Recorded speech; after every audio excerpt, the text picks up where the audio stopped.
Elles sont une poignée d'assistantes maternelles du secteur de Saint-Jean-d'Angély à se retrouver 2 fois par semaine, accompagnées des enfants dont elles ont la garde.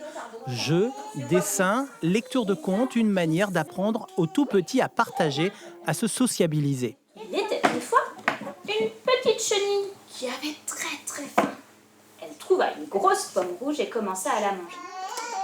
Le territoire des Vals-de-Saintonge compte aujourd'hui 1200 enfants de moins de 4 ans. Seule la moitié sont placés chez des professionnels pendant que les parents travaillent. Raison à cela, le nombre d'assistantes maternelles est en chute libre depuis 2017. On a 33% des assistantes maternelles qui sont en poste, qui ont plus de 55 ans, donc qui vont partir à la retraite assez prochainement. C'est un métier qui est assez mal payé et qui manque de reconnaissance. On entend encore beaucoup parler des nounous qui jouent avec les enfants, qui sont là pour changer les couches, alors qu'en fait le métier d'assistante maternelle, c'est un métier beaucoup plus recherché, où les professionnels travaillent sur la pédagogie, sur l'accompagnement de l'enfant.